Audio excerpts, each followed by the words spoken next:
వివేకానంద రెడ్డి హత్య జరిగి 6 ఏళ్లు అవుతున్నా ఇంకా న్యాయం జరగటం లేదని ఆయన కుమార్తె సునీత ఆవేదన వ్యక్తం చేశారు.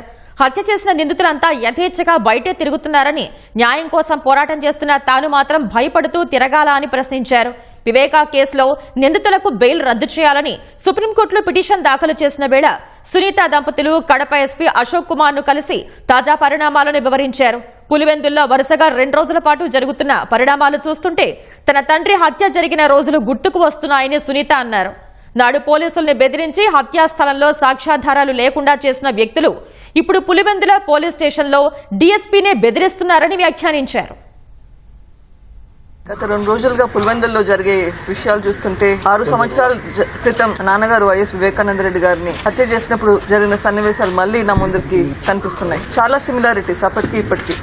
ఆ రోజు మార్చి 15, 2019 ఆ రోజు హత్య జరిగిన ప్రదేశంలో గొడ్డలు పోటుతో నరకబడి అక్కడ బాడీ పడి ఉంటే అది ఫస్ట్ హార్ట్ అటాక్ అని చెప్పారు. పోలీస్ అధికారిని బెదిరించి వాళ్ళ ముందరే క్రైమ్ సీన్ అంతా క్లీన్ చేసి పడేశారు. అక్కడ క్లూస్ ఉన్నాయా లేదా ఏమీ లేకుండా అక్కడ ఫుట్ ప్రింట్స్, హ్యాండ్ ప్రింట్స్ అన్ని క్లీన్ చేసి పడేశారు. తర్వాత నేను వస్తే నా దగ్గరకు ఒక లెటర్ తీసుకొచ్చారు. ఈ హత్య ఆదినారాయణ రెడ్డి, సతీష్ రెడ్డి, బీటెక్ రవి చేయించారు అని రాసి తీసుకొచ్చి దాని మీద నా సంతకం పెట్టమన్నారు. దాని మీద నా రోజు నేను సంతకం పెట్టలేదు.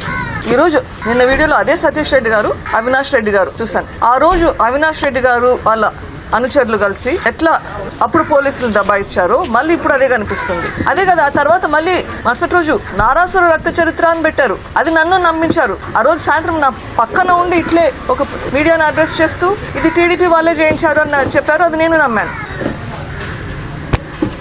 ఈ రోజు మళ్ళీ సురేష్ అంటే సంటి మా బంధువే, ఆయనకు దెబ్బలు తగిలాయని బాధపడుతున్నారు. ఆ రోజు మీరే చేయించినట్లు ఈ రోజు చేయించరు అని నేను ఎందుకు అనుకోవాలి నాకు తెలియదు. నాకు అన్ని ఒకే విధంగా ఉన్నాయి.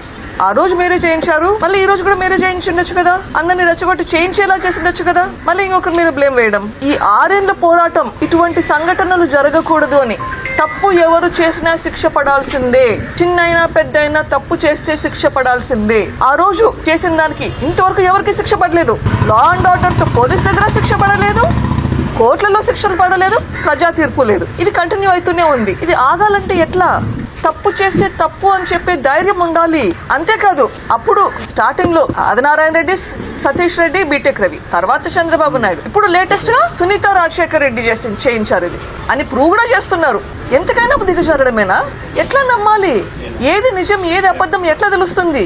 ఇట్లా మళ్ళీ మళ్ళీ జరగకూడదు అంటే గన తప్పు చేసిన వాళ్ళకి శిక్ష పడాల్సిందే లేదా? పడాల్సిందే కదా. నాన్న నాకు మళ్ళీ రాడు. ఇట్లా మళ్ళీ ఇంకొకరికి జరగకుండా ఉండాలంటే తప్పు చేసిన వాళ్ళకి శిక్ష పడాలి. శాంతి భద్రతలు రావాలి అంటే పులివెందులకి, కడపకి ప్రజలు ఆలోచించాలి. ప్రజలు ఆలోచించి దయచేసి నిజమేదో బయటకు వచ్చేలా చేయండి. అందరూ అక్యూస్డ్ కానీ అందరూ బయట ఉంటారు, తిరుగుతుంటారు. ఇది న్యాయమా? ఇంకా ఎన్ని రోజులు పోరాడాలి? ఈ రోజు ఎస్పీ గారితో ఇదే ఆవేదన వ్యక్తం చేశాను. ఎట్లా మనకి వైఎస్ వివేకానంద రెడ్డి గారి బర్త్డే జయంతి కని వస్తున్నాను. ఈ రోజు ప్రొద్దున అమ్మ ఫోన్ చేసింది, నాకు భయపడుతుంది. పాప నువ్వు ఇక్కడ రావద్దు, ఇక్కడ గొడవలు జరుగుతున్నాయి, నీకేమన్నా అవుతుందేమో అని భయం వేస్తుంది. న్యాయం కోసం పోరాడేటప్పుడు భయపడాలనా? తప్పు చేస్తే భయపడాలనా? ఎట్లా ఉండాలి? మన సమాజం ఎట్లా ఉండాలి? న్యాయం కోసం పోరాడేదానికి పక్కన సెక్యూరిటీ పెట్టుకొని తిరగాలనా? ఎందుకు భయపడాలి? ఎవరి కోసం ఎందుకు భయపడాల్సిన సిచ్యుయేషన్ ఎందుకు రావాలి? తప్పు చేసిన వాళ్ళు జైల్లో ఉంటే ఈ సిచ్యుయేషనే రాదు. ఏదో ఒక రోజు ఖచ్చితంగా న్యాయం జరుగుతుంది. నాకైతే నమ్మకం ఉంది. I request everyone support in this. దాంట్లో ఏం జరిగింది, ఇన్వెస్టిగేషన్ ఇంకా చెయ్యాలి అని చెప్పి రిక్వెస్ట్ పెట్టాము. దాంట్లో సిబిఐ వాళ్ళు కోర్టుకు వచ్చి చెప్పారు, మేము మా తరఫున ఇన్వెస్టిగేషన్ అయిపోయింది, కానీ కోర్టు ఆదేశిస్తే కోర్టు ఆదేశాలు మేము we will follow that. So it is up to the petitioner to convince the court. So that is still sub judice. Let it happen when it happens. ఆ సాక్షులను బెదిరిస్తున్నారు. నేను కూడా ఒక సాక్షినే. నా మీదే కేసులు పెడుతున్నారు, మా హస్బెండ్ మీద కేసులు పెడుతున్నారు, మేమే చంపించామని చెప్పి. ఇది బెదిరింపు కాక ఇంకా ఏంటి?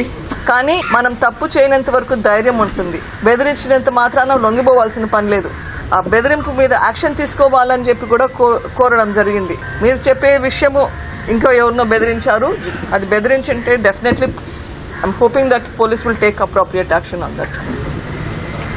దేవుని దయ, మన జ్యుడిషియరీ ఎంత ఫాస్ట్గా మూవ్ ఇస్తే అంత in their hands.